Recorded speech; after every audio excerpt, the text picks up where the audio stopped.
have risen from the ashes to school the masses. Hello everyone, welcome to another edition of the Scholars of Wrestling Show. I'm Scholar Jeff, alongside me as always is Scholar Tark.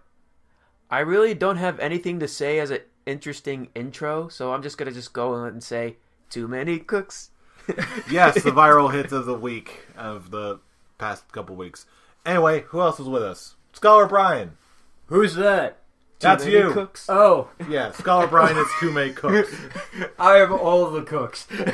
He is all the cooks. I'm all the cooks and I have no idea what I'm doing. So you go. You're the big creeper guy in the background with a creepy smile, cutting everyone's head off with the machete. Yeah. Hey, you know it. You know it. Fool, Yes. you're the sock puppet that presses the button that turns everything all bright. Of course I am. You are smart. I don't even know what I should call me. I don't know. You're that dude. You're that creeper in the window who gets his head cut off at the end. You know what? I was actually going to say that, but I'm like, you know what? I don't know if I'm going to be that creeper guy. But Well, no, I'm calling it you out. just called it right there. Thank you. Yes, everyone. Who this tries is- to turn into a superhero and gets his head cut off. Yes, instead, you heard right. Instead of preparing for this show, we just watched Too Many Cooks. Because that's how we roll. Yeah, so we're going to be doing things a little bit differently, but before we start doing things differently, let's be predictable. Let's go right into backstage news. It's time to check behind the curtains. Check behind those curtains. Backstage news.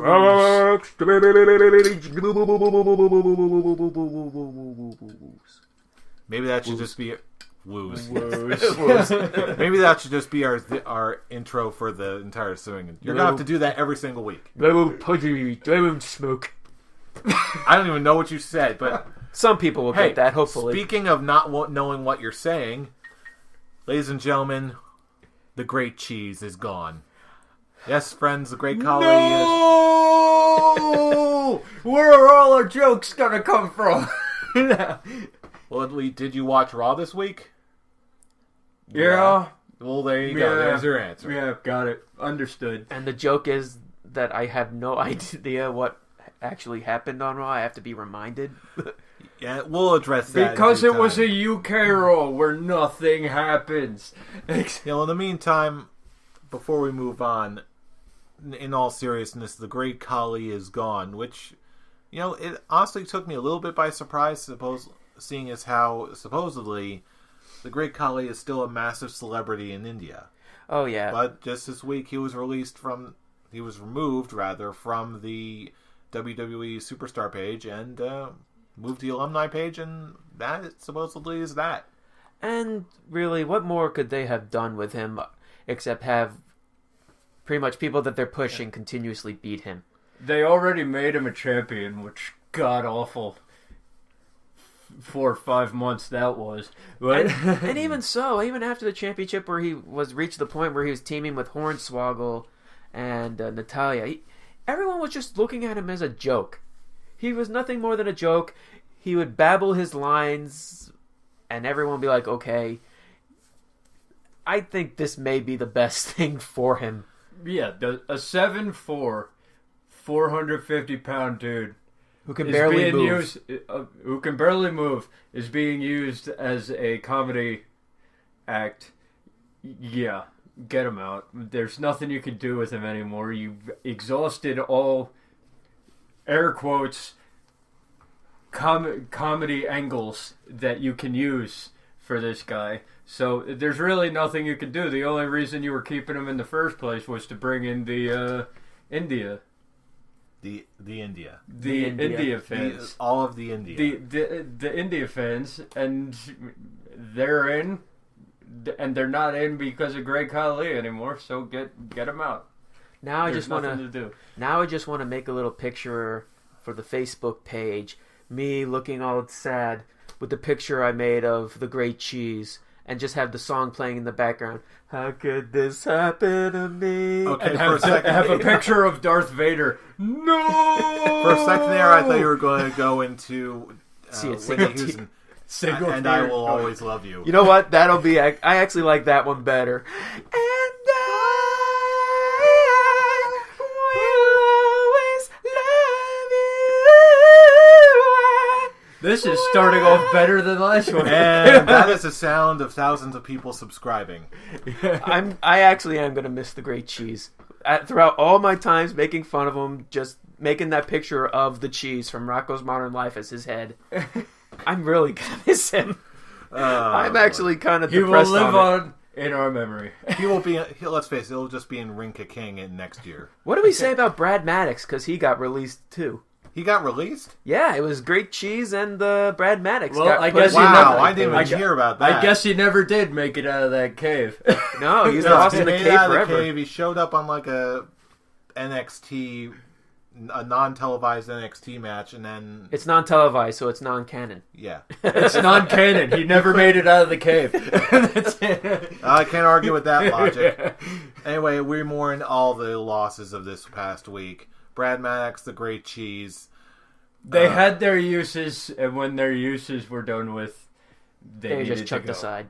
They needed to go. We'll see Brad Maddox again in some. I want to take a picture with the Great Cheese now. Yeah, well, let's face it. We can always see Brad Maddox and TNA. Oh, wait a minute. Yeah, that's the other thing on Backstage News. Apparently, TNA is further along on its way out than ever before. Reports are from PW Insider that TNA supposedly not only do they still not have a TV deal, but supposedly they are not even talking and maintaining communication with their talent. This is ECW all over again. I was about to say, didn't the same thing happen to ECW? Yeah. What basically buried that company in the ground? It's history repeating itself. And TNA doesn't have Paul Heyman to keep it afloat about 5 months after its expiration date. Look at the bright side. At least in the same manner, we won't see Dixie Carter showing up on WWE television. And thank you God for that. Now here's the question. You want to talk bad acting. Here's the question. You think any company is going to buy TNA? WWE is probably just going to buy her tape I'm library. just not saying WWE, but which I won't be surprised if they do, but I won't be surprised if they don't. Is there any other company that you see just I don't buying think it? Any other company has the money to buy I can think of maybe two. Unless Global Force? Either Global Force or maybe Ring of Honor. They don't have the money. They don't have the money to buy TNA. But I would think the tapes. I would think maybe the Japanese guys that they were collaborating with for that little amount of time, maybe they would pitch in. But let's face it, TNA, sayonara, you're out of here. It's not if, but when. And the roster will probably either go to Ring of Honor, Global Force, or try and go into the developmental stage in the WWE and try and go in through NXT like everyone else. At least top names in the wrestling world. In the independent wrestling world, to be clear. Because, the top names in the wrestling world are, in the WWE. Yeah, they're already there. They're already there, so at least a good nice chunk to of them. Clarify. Yeah. TNA, we hardly knew ye, but at this point... You had a good run, kid. You just never quite were a contender. And I keep hearing this. I'm not sure. I'm really not sure how true this is, but I keep hearing that next week's Impact is going to be the last one. I haven't heard anything. It's the last one that's at least on the schedule for Spike. Let's face it, because the TV deal did run out. It was just a question of when was the actual date. So if the last date was next week, they're not going to have any more Impact after next week. Yeah, they're going to try to go back to those weekly pay-per-view things, and that's no one is going to buy. That's not going to work because you don't have the talent you had when you had the weekly pay-per-views and people were buying it. Mm-hmm. So just watch. People are going to tune in for the supposedly last episode of Impact. I'm not. Ratings are. I will, just because there was a time in the past when I really loved TNA. I guess I will to see how it all one ends. Little peek, because honestly, you don't want to give them any ratings points. Not because of that, because I want to support wrestling as much as I can. It's just I am completely lost when it comes to storylines of where some of these wrestlers are, I don't even know who's the champion right now. I don't know who's the top stars, who's the top heel, who's the top face. Is there some major storyline going on? I don't know anything. So if I put on the show, I'm going to be completely lost with who should I cheer for or who should I boo for. Basically, the only two things I know is that Ethan Carter III is pretty good, and Ethan Carter III is Derek Bateman. And supposedly Apparently. Bobby Lashley is good now. That's it. Bobby Lashley was always an alright wrestler. He just had no charisma whatsoever. That's Exactly. That Took the words right out of my mouth. That has not changed.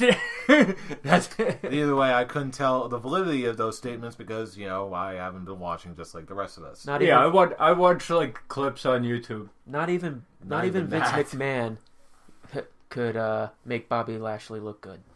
Yeah, made him look like a bastard. No. Speaking of which... Speaking of bastard? Yeah, speaking of bastard. Actually, not speaking of that. Let's just switch Bad gears. segue. Yeah, terrible segue. Let's just scrap all of that and let's talk about something good. Okay. Let's talk about something I wanted to do. Let's do... Oh, so it's brand new NXT. segment. Okay. How did you know? Yeah. Because you told us. Yeah.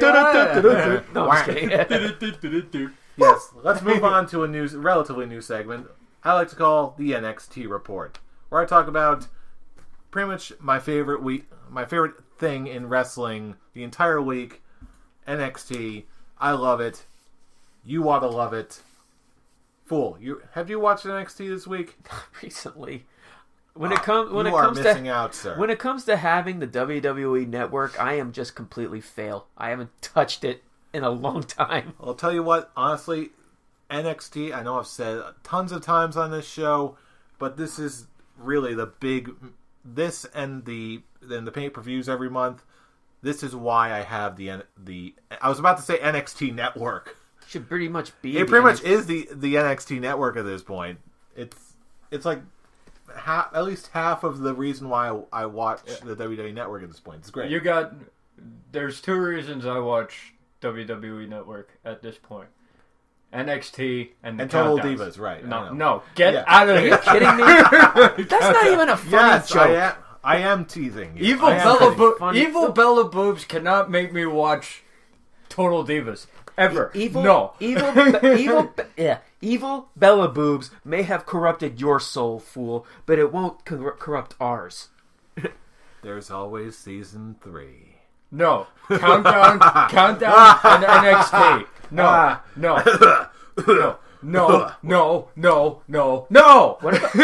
What about Monday Night Wars? That too. Okay. That is actually really, really good. Every time I watch the Monday Night Wars, I just keep thinking it's going to be a rehash of everything I've already seen. It's like, okay, how many times? It's like ECW. How many times can they talk about the same thing in wrestling? But the way they break every single individual piece down, it's actually really, really good.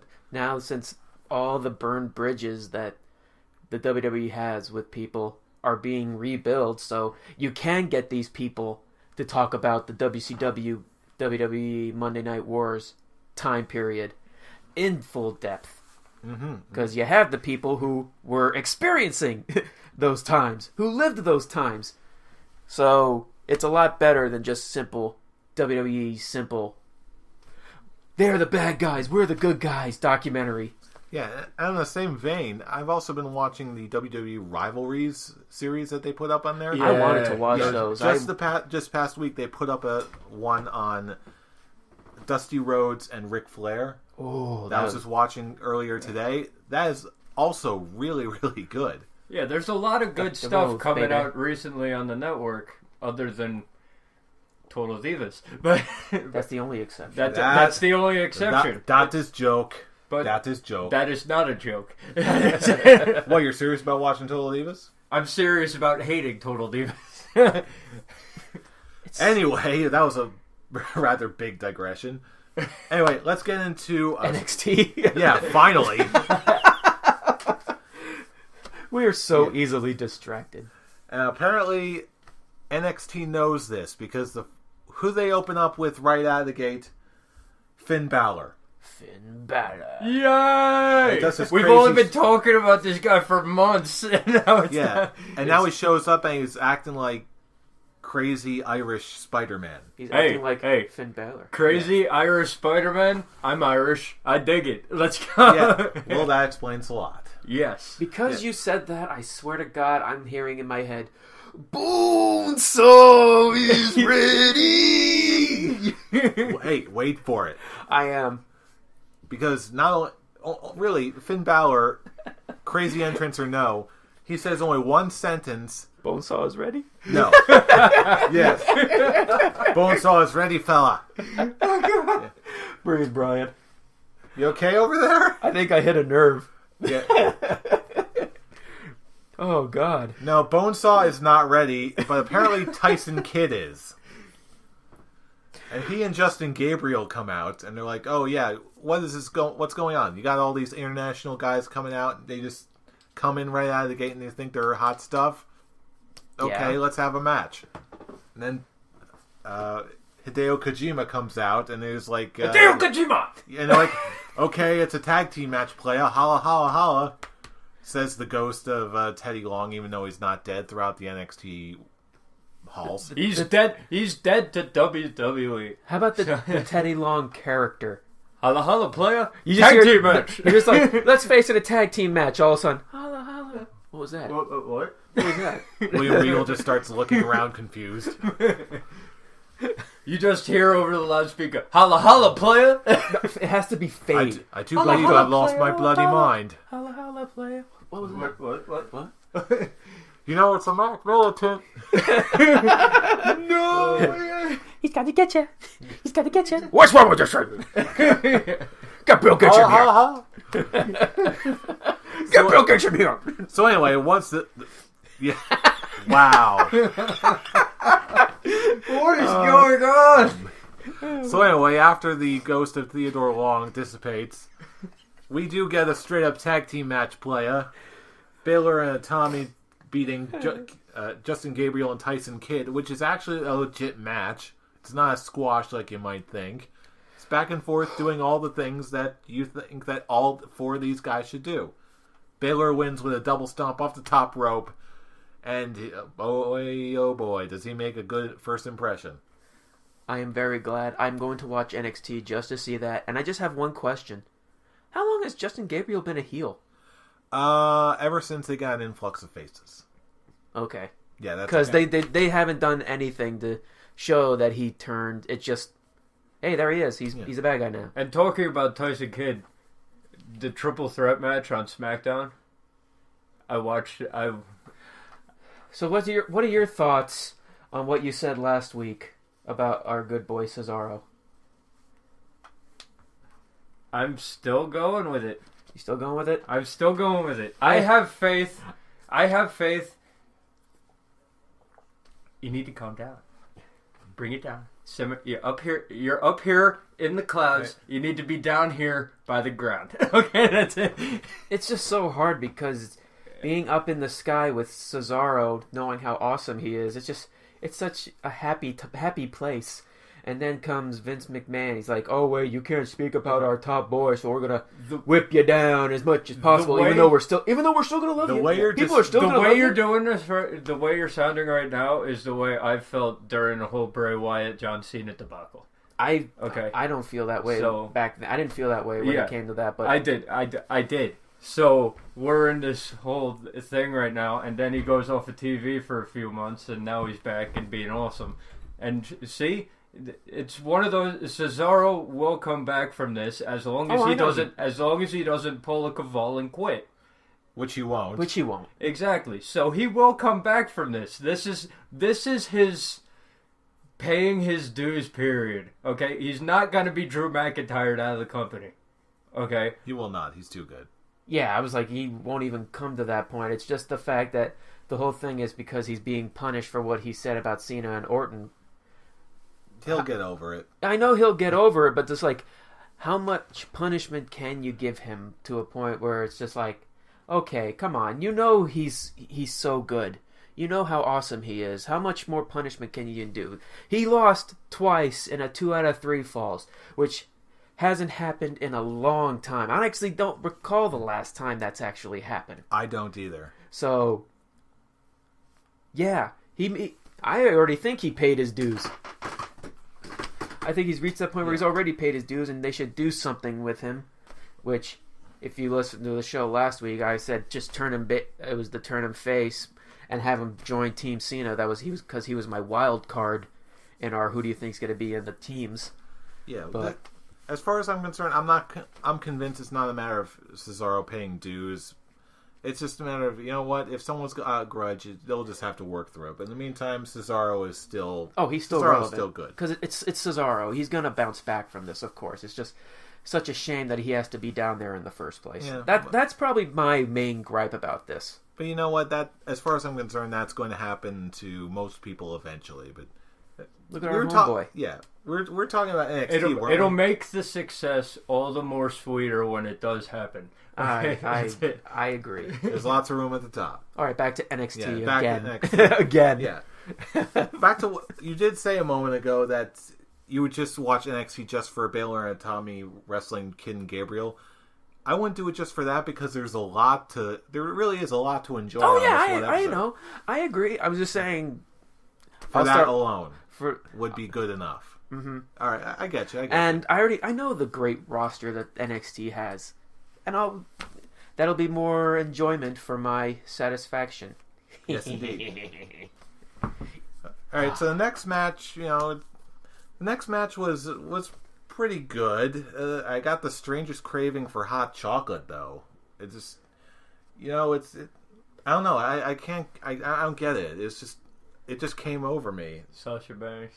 Yeah, someone just say it. It's like, just say it, fool. Sasha Banks versus Alexa Bliss. Stop beating around the bushes here. The boss. The boss. Oh, Alexa Bliss. Now I'm interested. Let's go. Oh, you're about to get really interested because not only is the match itself up to the usual quality of both these ladies, but Alexa Bliss gets busted open hard way. Ooh. And it's awesome. Nice. More reasons to watch NXT. Yeah, Sasha Banks totally plays up to the crowd, reacts to everything, even after Alexa gets busted open hard way and gets pinned. Sasha's like, "Oh, did I do that? Poor baby." He's like, "Yeah, she's gonna get called up soon," and then she calls out Charlotte for the women's championship. Hell, it's gonna happen. A lot of the divas in the NXT should be called up to the main roster because other than AJ, who everyone else is on the Total Divas roster. Yeah, don't even get me started on that. We're gonna be here all night if we do. That would be a whole entire episode on itself. Maybe we'll see how it goes. No, it won't. We want our viewers. Say, you're going on vacation next week, aren't you? I am. Please don't hijack the show. Oh, and guess what? I'm going on vacation a week after that. Hijack the show. Hijack the show. You know what? Next week, when I'm gone, you two have your Total Divas chat. No. I will bring up the evil Bella boobs and then we will move on. Shortest episode ever. Yes. Anyway, moving on. Next up, we had Lucha Dragons versus Tyler Blake and Buddy Murphy. Gee, I wonder who won. Lucha Dragons win. This sure was a match. This is really like the sandwich match. I like sandwich. I like sandwich too, but this... I love me some sandwich. I love me some hot chocolate. But anyway, moving on. It's that time of the year, so you can have the hot chocolate. All right. Anyway, moving on to the main event, we have for the NXT Championship, Adrian Neville beating Sami Zayn. Surprisingly, in a very close competitive match like we would expect out of these guys. And Neville retains, and the plot continues. So he apparently, just can't come up big in the big matches. Is that the whole controversy that I've been reading about?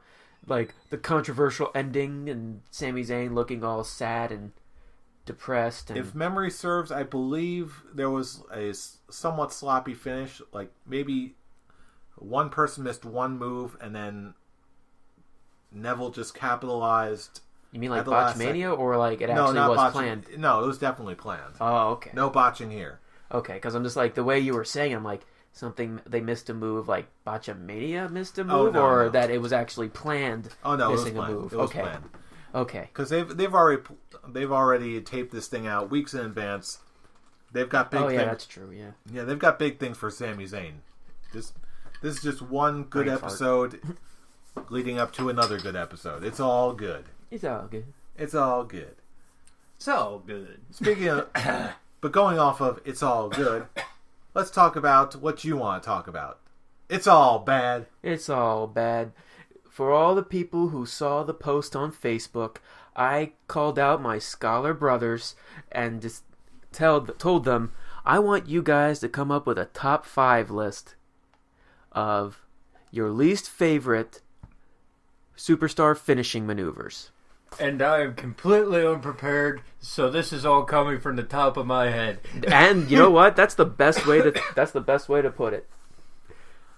And Okay. not from the execution of the move to how much damage that the move would cause. I'm just like, is there a finishing move of the wrestlers of today that you just look at them like, that's their finishing maneuver? All right. Well, since this whole thing was your idea, let's direct us however way you want. You kick us off. How do you want to do this? Do you want us to do this in reverse order? We all want to do our number 5s to number 1s? 5 to number 1s. Okay. We're all doing our number 5s, and then we're all doing our number 4s, and we keep on going? 5 is like the lead, is like top 1 is like the worst, and the bottom one is. But what I'm saying is we're going to go. We're all going to do our number 5s. We're all going to do our number 4s. Is that? Am I understanding this right? Whichever's easier for you guys. Do you think you should just want to give your whole list? Probably easier to just give the whole list. Okay. Especially since, not prepared over here, so I don't really have numbers at this point.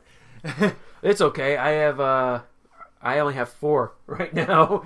I've only got 4. I really don't have too many grievances with. I could be perfectly honest. I actually wanted to post this on the Facebook page days ago. I just was too busy to actually post it. We don't even have to do a top 5. Just which are the worst? Which are the worst that you believe?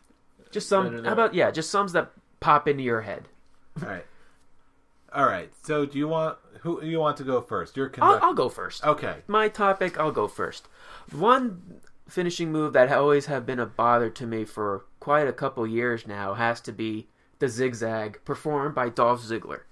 Because all it really is just you grab him by the head and just slam him down. It just doesn't look like something spectacular coming out of a finishing move. Sometimes women do that when they grab their head and do the same thing, throw the person's head to the ground. It's pretty much the same thing, except it's being used as a finishing move. And then when you think about a finishing maneuver, it's something to close out the match, something spectacular. The zigzag just doesn't do it for me. Thoughts on it? I can honestly, I disagree. It's not the worst I've ever seen, which again, it's probably deserving of this is the just top the start. of the number 5. Yeah, I really have no problem with the zigzag, just because with all the, let's face it, Ziggler has a lot of really strange finishing move, like the zigzag, the famouser. I'm a little surprised he didn't adopt that as his primary finishing move. Well, he never had an interaction with Billy Gunn to make that his finishing move. I guess it's just the whole. It's his signature, the one that builds up to the finisher. Yeah, so in that case, I sort of see that as a companion piece to the zigzag, which both happen to work the head and neck area. So, to me, I can see why you would, but for me personally, it just never really bothered me. Like, do you see, like, one of your top stars' finishing move is something like that when you compare it to something like Sweet Chin or the Pedigree? Well, the only thing that gives it, like, the power that it might have, okay, and the guy going down, is he leaps up before he slams him down. If he just the zigzag without the leap is just him grabbing the dude by the hair and throwing him down. Women's hair pull number 3. Even when he jumps, it's still the same thing for me. It's still him grabbing the person's hair and throwing them down. I know, but it gives it a little more power, but it's still not. It would have been if it's on my list.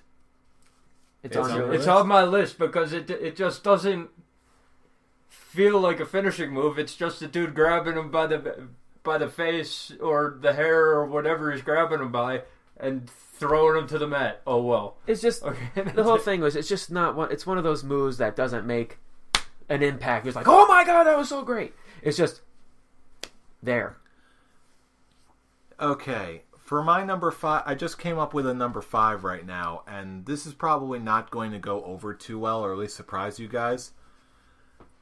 My number 5 is probably going to be, just because I can't think of anything else right now, the Hell of a Kick. The Hell of a Kick? A.k.a. Sami Zayn's supposedly finisher move. Yes. This, I've seen that kick. It's not. It's nothing spectacular. It's a hell of a kick, again, it's just a kick. But again, I get why this works for him, because again, sort of in a similar fashion to Zigzag, he's got so many other really good moves that sort of build up to that, where until he hits that kick, you can see it. Like, he's definitely got like what's it called? The Blue Thunder Bomb, or I forget what they keep calling it, but he's got this beautiful jumping power bomb that he gives guys, and it's fantastic.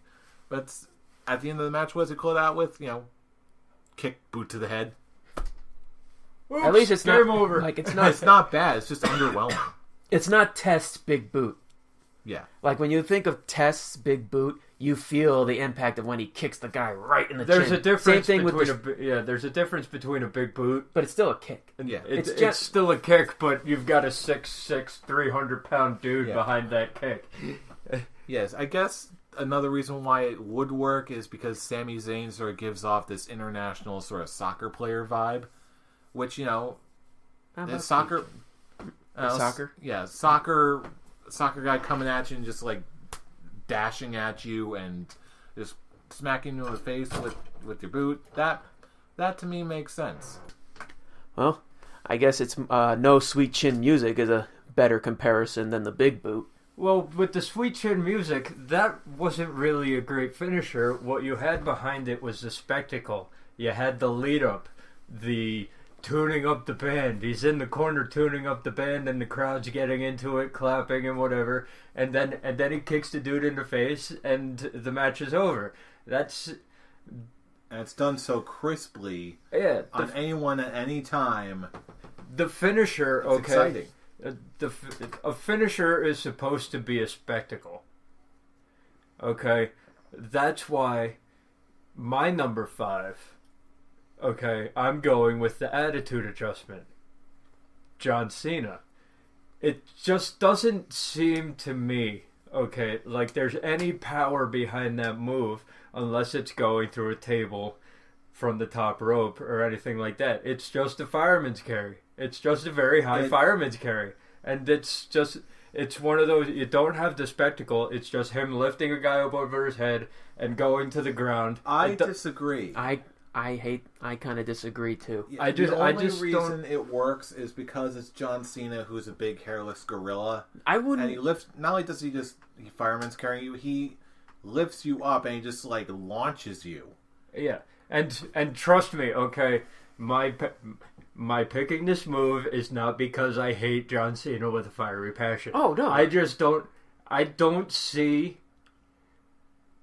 the power behind it, especially when he's like lifting guys up from. They have him in a finishing move, they have him in a finishing submission move, and he just lifts them up, and does it. It doesn't look okay. It's no F5. No, it's shut your mouth.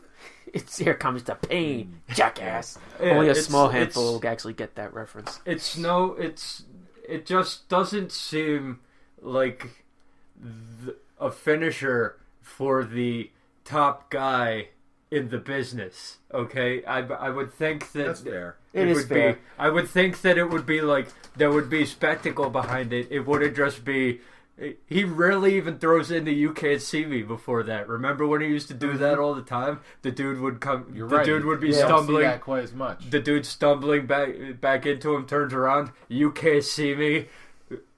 Attitude adjustment. When it was the "fu," okay, it had power behind it. But with the attitude adjustment, it's just lift him up, throw him over. That's it. Hell, even you bringing up that "you can't see me," and just bringing up the whole star power that it should have. It's honestly what popped in my head as a good comparison with that is when The Rock first came back as the guest host of WrestleMania, and he brought up how it came from. That's the bottom line. Because Stone Cold said so. To you smell what The Rock is cooking, and now it's down to "you can't see me." Really, that's the best way to look at it because you got the impact of the Stone Cold Stunner. You have the what's the good word the agility and the swiftness of the rock bottom and the people's elbow. And then you have just a simple fireman's carry, except with a normal fireman's carry, they're usually on their knees rolling them up. This one, he's just simply standing. It's a stand-up fireman's carry. Yeah, I do see where you're coming from, but it's one of those things for me. Like the bigger stars need something that is either high impact or spectacle. Okay, I don't think that the attitude adjustment is enough high impact for it to work as a main eventer's finishing move. And there's no spectacle anymore because he doesn't do the thing in front of it. Okay, like Orton's RKO. Okay, high impact could come out of nowhere. That's why it's so popular. That's why it will never be on one of my lists. But on one of my worst lists. But I just don't see it. The only, I see what you're saying, and I can add on to that. The only way the attitude adjustment can really be spectacle is if something's with it. It can't do it just by itself. Like you said, when someone's going through a table. Or in some cases, like when he did it to the Big Show, showing that he could do it to a 500-pound man. It has to have something added to it for it to be a spectacle. I see what you're saying. Exactly. When he's doing it to Seth Rollins, it's like, oh, okay. I just pretty much gave the guy a front flip, and he landed on his back. Exactly. Yeah, I still have a problem with it. It's not the worst finisher he could have had. But again, we're not talking about... Well, hell, I could have put it at number 1, and then we'd have an issue. But yeah, then we'd have a real argument. Yeah, I put it at number 5. I said, in the company today, okay... I believe that it's like number 5 of the worst finishers. That's fair. Fool, what do you have for your 4th? For my 4th, this one it's not that I hate the move. I just don't think it's a good finisher. It could be used as a finisher, but I still love it. It still makes an impact. And that's the curb stomp with Seth Rollins. As much as I love that move, I just don't see it as like the finishing maneuver. I see it as what he has been using it for, to make that final nail in the coffin to, quote, quote, take out the person. Similar to what Randy Orton did with the punt. Like, that was like the move to take the person out after the match. I don't see that as the one to finish the match, as like an RKO would. You're saying that it's more of an injuring, taking the person out deal. Exactly. Instead of finishing a match. Because do you really see a champion... Like, let's say Seth Rollins cashes in and wins the title. Do you see your defending champion winning by just stomping on the guy? It really depends on how it's sold. I'm just going to elaborate on that point. Maybe not my face champion, but let's say if we're talking about a guy we're trying to sell as an agile heel, maybe especially as part of an incoming heel shield, and now he's the Authority's golden boy. In this particular instance, it works. Because he's using it to do that final finishing to, quote, take out the guy injuring, not as a finishing move to a match. But that's my problem. But oftentimes when I see him do this in a match, I also see him couple that with a power bomb into the corner, which that move I really like. Oh, I like that too. Yeah, so it's kind of like a double setup. Thing. Right. You're setting him up at the powerbomb in the corner. He's all like, bleh, and then you get him with the curb stomp. So then it kind of works. a little more because he's already freaking out of it for the power bomb in the corner. He did do that like after he did his turn from the Shield, but not recently. He does throw them on the turnbuckle, but not as to set up for his finishing move. He just does the move. Oftentimes, sometimes. He doesn't really do it anymore as a setup for the finishing. Too many cheers, maybe? I don't know. Oh. But yeah, like I said, the only real... I love the move. It's a great move, but not as the finishing move to a match, but as the finishing to, I guess, a segment. To put that final stomp to take the person out, similar to Randy Orton's punt.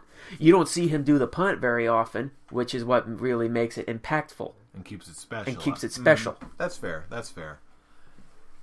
Yeah, but it's very low because I love the move because it's really fair. Just smashing the guy's face into the floor.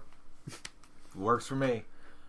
I'll tell you what doesn't work for me. My number 4, again, there is a very different reason. My number 4 is the Party Foul. Just because it seemed like it was coming around into the common lexicon at the same time the first version of the Dirty Deeds was. It just seemed unoriginal and it just seemed a weaker version of the first Dirty Deeds. You just took my number 1. Because that's exactly what I was going to say. It's weak, it's unoriginal, and it's okay, that's how they feel, that's how they make you a lower card talent. You're never going to move up because they give you somebody else's finisher and give it a new name. Adam Rose doesn't even do it well. Does he even do it anymore? He did just on this past week's SmackDown. Oh, okay. Well, he did it to the bunny. Oh, he yeah, did it to the bunny because he's turning heel. Oh, like anybody cares. Because, we want a match at Survivor Series, even if as a pre-show, Adam Rose versus the bunny. That's what we want to see, and that's WWE. When Sami Zayn pops out of the bunny costume. Sami Zayn, they will not have Sami Zayn come out of the bunny costume. I will just say one thing. No one expected anything out of the WLC match. And look what we got. And that was awesome. It was. Yes, it was awesome. Stranger things have happened. That's all I'm going to say. Oh, yeah, very true. I'm going to get some flack for my number 4 because the online internet crowd is nuts with this guy. But the Codebreaker, in its original form, first of all, in its original form, never actually finishes a match. In its original form. If you got to do someone's got to be jumping off the top rope and Jericho's got to catch him with it. Other than that, it just never he hits it and it never finishes a match. At least in the last 2 runs that he's had. So therefore, in its original form, it's a weak finisher. It's a knee to the dude's face. When you think about it. Well, so is the Daniel Bryan running knee. And so is the GTS. Yeah, and I didn't like that. Kenta. I didn't like that finishing move either. That's fair. I just don't. It's Jericho leaping up, grabbing a guy by the back of the head, bringing his knee down into the face. It doesn't finish any upper card talent. Middle card and under, yeah, it'll finish them the first time. But the way I view finishers, okay, if they can't beat the upper card talent, they have no business being a finisher. Sorry, Codebreaker, you're number 4 on my list. I've got no allegiance to the Codebreaker. I got no problem with that, really. It's a good-looking move. That's all I got. It's a good-looking move when it's done high impact. When someone's leaping off. I feel like now Rey Mysterio. Whenever he would catch Rey Mysterio with it, that's a good Codebreaker. When he caught him with the 619 one time and just brought him into the Codebreaker, that was awesome. I guess with this current run, it's used more as a signature, and they just focus more on the Walls of Jericho as his finishing move. Yeah, and that's another one. It never actually, unless it's building up, unless it's like a build-up match or just like Jericho beating a jobber or whatever, that move never finishes the match either. Yeah, I've got no problem with that pick. Anyway, moving on to number 3. Fool, what do you got? I got the zigzag. Oh, not the zigzag. I was like, I got it already. You really hate that move. I do. I really don't like the zigzag, even though I love Ziggler. Wow, I forgot the name. Zack Ryder's finishing move. The woo woo woo. When he lifts your leg up to your we'll call it a leg lariat. Go from there. The Rough Rider. The Rough Rider. Wow, I don't know why we're all blanking on that. That shows how important that move is. Well, when was the last time we actually saw it? Because Zack Ryder hasn't won a match in a year. Exactly. But yeah, it may be from such a lower ranked person. It's still that time when he was the United States champion, when he got his only real big run. It's still like I always thought the Rough Rider.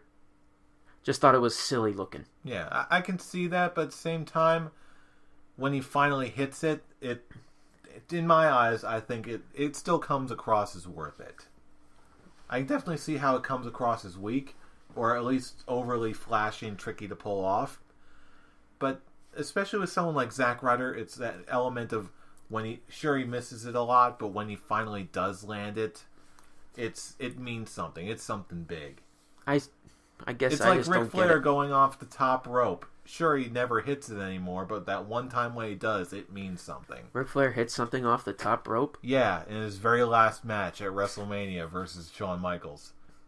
That's why they worked it in, because he would always get thrown off the top rope for decades, and then all of a sudden, the one time he finally gets it, boom, it means something. It's his last match. It's his last Better match. late Let than him never. hit something, man. Better late than never. Again, that phrase actually does apply to Zack Ryder, too. Better late than never.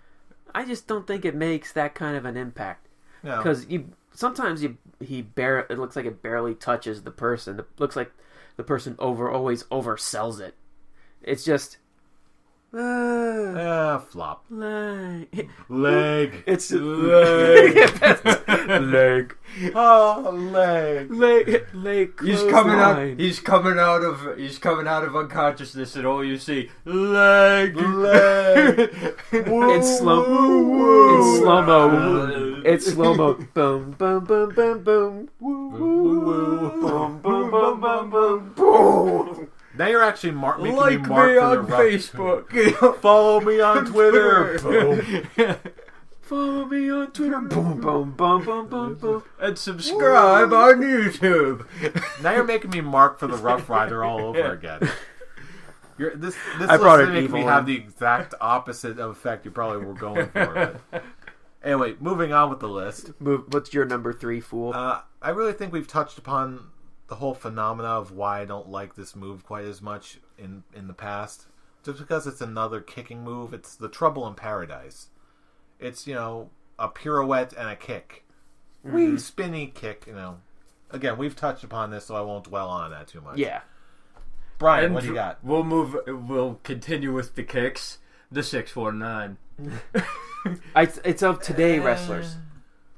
It counts. He hasn't been fired Yeah, yet. he's still technically on the roster. He's still technically on the roster. So I'll give you that. Yeah. 619. It's another one of those specialty kicks. He just runs, goes around the rope, kicks a dude in the face. Yeah, but at least it looks cool. It looks cool, but it's still the same effect. It's just kicking a guy in the face. I used to like it when he added to the kick that one roll up pin after he jumps off the rope and then rolls him in to the pin, not the whole body splash. Yeah, and the Part body of splash. That should be the really bad one. and the body splash doesn't look like it actually causes any damage whatsoever. It's just a pin. So I'm gonna say the 619 body splash combo. There you go. That's how I'll do it, because the 619 looks cool, but then you add the body splash, it looks like it does no damage whatsoever. And when he does it on a big dude, it's just like you see the big dude like. Or whatever. And he's supposed to stay down for a 3 count after that. Doesn't work. That's my number 3. I mean, I know Rey Mysterio has been gaining weight these past couple years, but come on. But still, he's doing this to the Big Show, and it's working. All right, I think we're on number 2 right now. I'm gonna just skip mine because we talked about it as the party foul. Oh, okay. That was my number 2 All right. for the exact same reason we talked about. So moving on. All right. My number 2, Big Show's knockout punch. It's like everything we talked about kicks, except, it's a punch. It's a 500-pound man punching you. Yeah, but then it was like, okay, why doesn't he just punch it's not because of its effectiveness, because I get how it would work, but it's not just how it looks. It's just like he just taps the guy in the face. And he was punching guys way back when it wasn't his finishing move and it wasn't causing that much damage. Yeah, so it's like it's a hard sell for me other than anything else. That's understandable. My number 2, okay, is I'm sure it's a big man move, okay, but it seems to me like I lift stuff up and I put them down. I know what it is automatically. It's the world's strongest slam. Okay, I get that. I get that it's high impact, and I get that it's a 450-pound man coming down on top of you while he's doing it. But it's the way it looks. It's just I lift stuff up and I put stuff down. It just I can't argue with that. It doesn't work for me. It's he picks up the Big Show, and the Big Show it would probably work on because it's just like I pick stuff up and I slam it down as hard as I can and I fall on top of him and it's awkward. Because that's what I do. Because that's what I do. But like he's picking up 250-pound guys and he's walking with them and then he just goes. Buh. Oh, I tripped. I tripped and I fall down. It's just like I have him up. I don't want to hold him anymore. Drop. Oh, I fell over. Three count. I fell over again. 3 count. It's done. It just doesn't work. It's my number 2. I guess if he actually adds more oomph to the looking of the slam. Yeah, like when he was doing it during the Hall of Pain. Yeah. He was adding the crazy eyes and the heavy breathing and all that. And he's screaming as he slams you down. Yeah, now he's just like now he's just like Slam. the Arnold Schwarzenegger. I picked them up and I put them picked down. them up. I put them down. Forever. Forever. All right, Fool.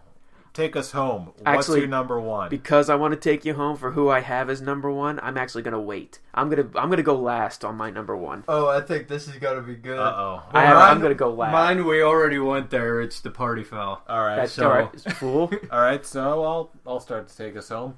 My number 1 is just for how it's been used lately.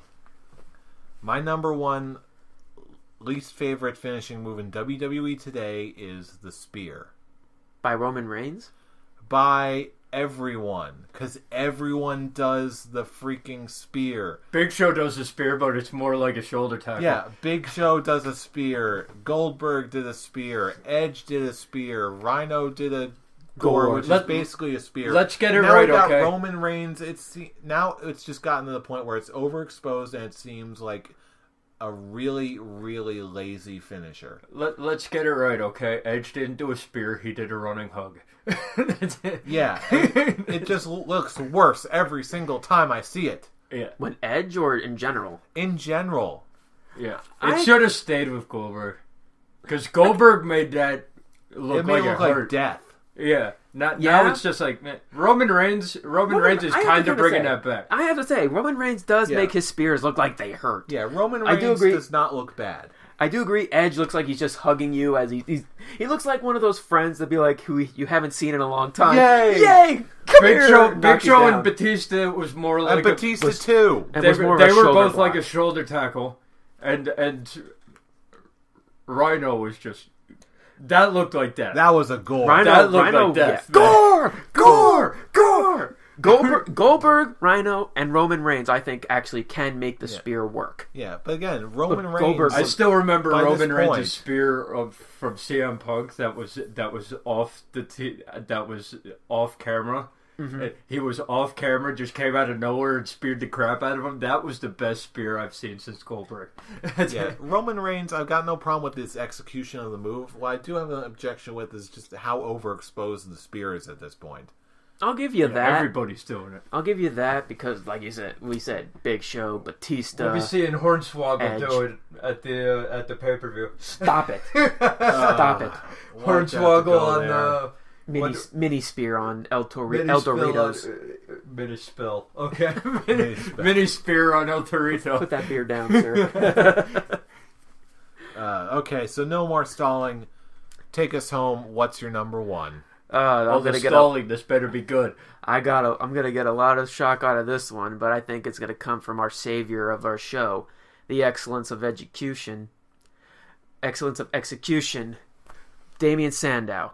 All it is a full Nelson Slam. Nothing added to it. Nothing special about it. A simple full Nelson Slam. And when was the last time we actually saw it? I'm trying to think of that. I don't know. Because he's reached the point. Because all they're doing is because they're making him the point where he loses to everyone, and now he's just the stunt double for The Miz. So they have The Miz finish the matches. So we haven't seen that move in a while, but it's still his finishing move. It's just they haven't. It's the same thing like Zack Ryder doing the Rough Rider. You haven't seen, because they won't give him that opportunity because he's the lackey, and so he's getting the beatdowns. He's not going to get the finishing move because as of right now with his character, there is no finishing maneuver. But before he became the lackey, he had the excellence of execution. Yeah. Excellence of execution.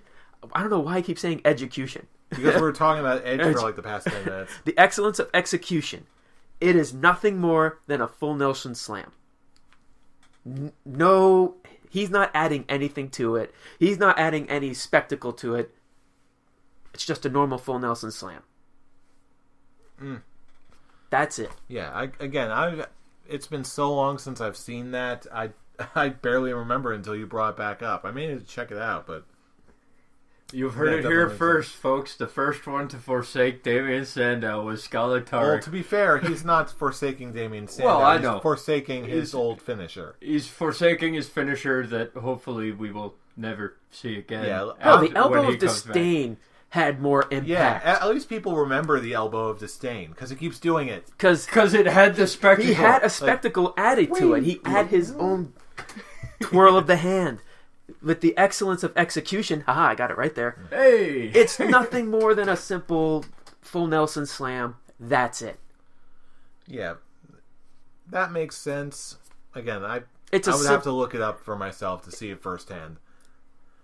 But in the meantime, I don't know about you, but I'd like to hear what some of our listeners think. So, meh. No, just kidding. You shut up. Shut up. We respect our listeners. Yes, all of them. Every single one. You know who I respect? The king of the Rice Krispie Treats. Ryback, because he will beat my ass. Oh, yeah. Ladies and gentlemen, that was the one and only good thing to talk about on Raw this week. Ryback rules. But before we get into that, let's actually continue with what you were going to try and link up on our show. Yeah, our listeners. Yeah, that. Well, I'm going to save that for the very end. Because of this drunken moron. Yeah, I love you, Brian. We like Ryback. That's all that really has to be said. We like Ryback.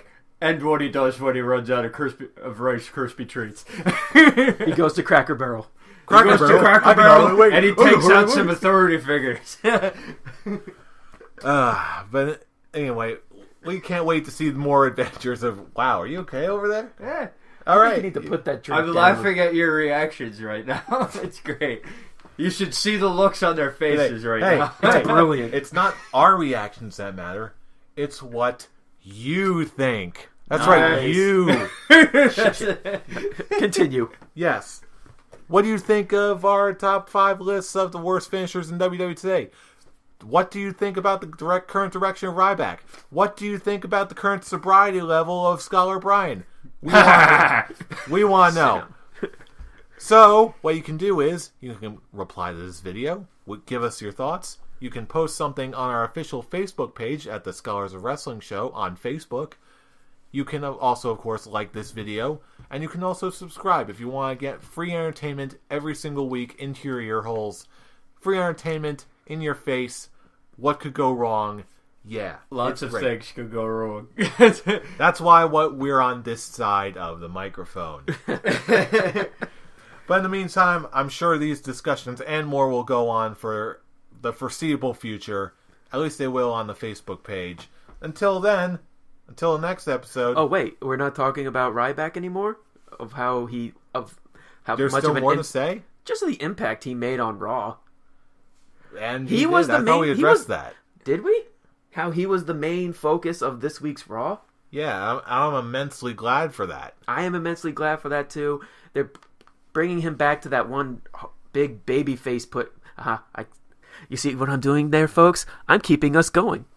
The Authority offered Ryback a whole bunch of Rice Krispie treats to take out John Cena and join their team. So he took out John Cena, goes to the back, discovers there's no Rice Krispie treats, comes out at the end of the show, takes out the Authority, and who knows what he's doing now. The mystery is why we tune in. And so, not only is he back in full big guy charisma mode, which is where he should have been. He's back into Feed Me More, which is completely awesome. And not only that, but surprise Luke Harper. Yay! Luke Harper was the last choice I actually thought were going to be on the Survivor Series team. I'm a team player. He's the new Teddy Long. Now the question is, Holla. which person on the Authority is going to be the one to do the take all the finishing moves sequence? That's a good question. That is a good question. There is no one. Because you got Mark Henry, you got Luke Harper. I mean, they want to push. I mean, the Authority could do it to the Big Show. That's the only way, especially since he's quote quote injured. Yeah, I think he'll be the one to take all the finishing moves to be the. He's gonna be the. And first what one about the eliminated. WWE actually trying to make people think that Jack Swagger was gonna be on John Cena's team? Red herring. I've just come to accept that kind of thing from WWE lately. I actually kind of I could be perfectly honest. I got pissed when he did when Swagger No, because was I'm like, no. Here's the thing with Swagger. If he would have been on the team, easy first elimination bait. Now, who the hell knows who's going to be eliminated first from Team Cena? But stop talking about Swagger. What I liked about what they're doing with Ryback is they're actually giving him the push as the dominant thing. Boss. He is what he was back when he first big debuted. dominant meat slab. And with charisma this time. Because they didn't even give him charisma, they just kind of threw him in the main event because Cena was injured. They made him a bully. They made him a bully. But that was fun. I liked it when he did that. I've always liked Ryback. I liked him when he was Ryan Reeves. Tough enough. Tark. NXT. Bill. Come on, Tark. I can be perfectly honest. I kind of forgot what. How it do? Yep. What it do? Yup. What it do? Kind of sucks. Skip Sheffield. Thank you. I was like, shit. What was his name? What was his name in NXT? Skip Sheffield, the corn-fed meathead, the Yep. What it do? the master of the meat hook clothesline, and then he breaks his ankle and comes back as Rice Krispie Treat, man. That's how he came back as Rice Krispie Treat? Yes. Mr. Rice Krispie Treat. Mr. Rice Krispie Treat man. Oh God. This is going way off the deep end. Okay, I think I actually stalled us long enough. Okay, let's actually close the show. Ryback this is time. awesome. Forever.